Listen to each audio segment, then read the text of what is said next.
Yes, nkwanirizaako nnyo mukwano gwange yonna gy'osinza okuba ng'otuwuliza nkutegeeza nti okola kyamaanyi nnyo okwekuumira ku mayengo gano aga UG Updates TV. Baganda bange mwenna abeekuumira ku channel eno mbaagala nnyo mubale kutugumiikirizaako mwe mikwano gyange mwenna abali eyo. Wabula gwe atannakuba ng'osubscribinga kutegeeza nti nogenda maaso subscribing. Baganda bange abali e Bulaaya abali emitala w'amayanja mbaanirizaako nnyo mwebale abali Saudi Arabia abali e Qatar abali Oman mwenna gye musinzira okuba nga mutuwuliza tegeeza nti mukola ekintu ekyamaanyi nnyo ekyensuso mwebale kusalawo kulonda eno channel gwe mukwano gwa wadde waliwo ebitusumbwa naye tujja genda tubigonjola mpolampola mu mikwano gyange abali eyabampuliriza. Kakati President Yoweri Kaguta Museveni kaweddemu oluvannyuma lw'entiisa omubuutikira. Jjukira emabega kaawo chopper zizze zeebongera mu bwengula bwa Uganda eza US nga tetumanyi kigendererwa kyabwe, tetumanyi kiki ekituufu naye nga kigambibwa nti zino chopper ezabadde zibongera mu bbanga zabadde z'abannaffe Abamerika. Tetumanyi kiki babadde banonye naye kino kikanze gavumenti eriko mu buyinza yannakyemalira era ssaawa zino bali mu kubampawa beebuuza nti abasajja bano kiki babadde banonye mu bwengula bwaffe.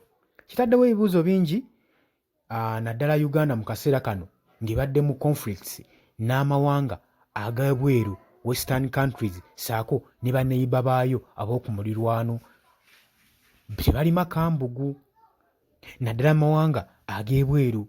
Ate mu kaseera ke kamu we tulabidde chopper z'abasajja Amerika nga zeebongera mu bbanga nga ziyitiŋŋana nga tetumanyi kigendererwa.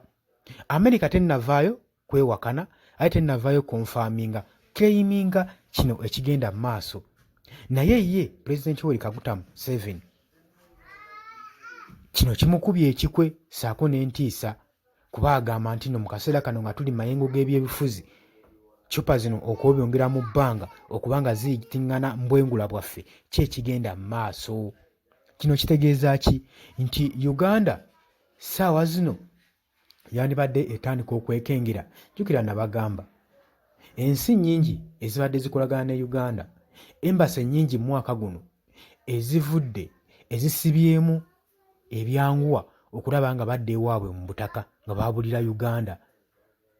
Embassies ebitebe by'amawanga ag'ebunaayira bingi byabulidde eggwanga lino erya Uganda nga tebawadde ensonga naye golowooza kikulaga ki? Ate era mu kaseera ke kamu mwaka gwe gumu we tulabirako bino nga chopper z'abasajja Abamerika zibongera mu bbanga lya Uganda. Olowooza ki bagezaako okusipayinga? Kiki badde bagezaako okuketta gwe mukwano gwange ali eyampuliriza? Ke kaseera gavumenti eno eri mu buyinza yeegendereze n'okuba nga erekerawo okuliisa ebijanjaalo empiso kuba abasajja bano batambulira ku demokulasiya. Naddala mu kaseera kano nga eddembe ly'obuntu lya munnansi Munnayuganda libadde ligenda mu maaso n'okutyoboolebwa. Era mu kaseera kano wetulabira zino chopper nga zivaayo zibongera mu bbanga kubanga n'abasajja kaseera balanga eddembe ly'omunnansi ligenda mu maaso n'okuba nga libonyaabonyezebwa likolebwako abuse tebasobola kutuula eyo ne basirika naye babeggwanga tebalinaako buyinza nga si matwale gaabwe nga tebaali colonizinga era still bajja ne bateekawo entiisa gwe mukwano gwange. Kakati President Yoweri Kaguta Museveni saako ne banne batula mu kabinenti yaabwe mu gavumenti gababugumye essaawa zino oluvannyuma lwa chopper okubongera mu bwengula bwa Uganda nga tebamanyi nsonga lwaki.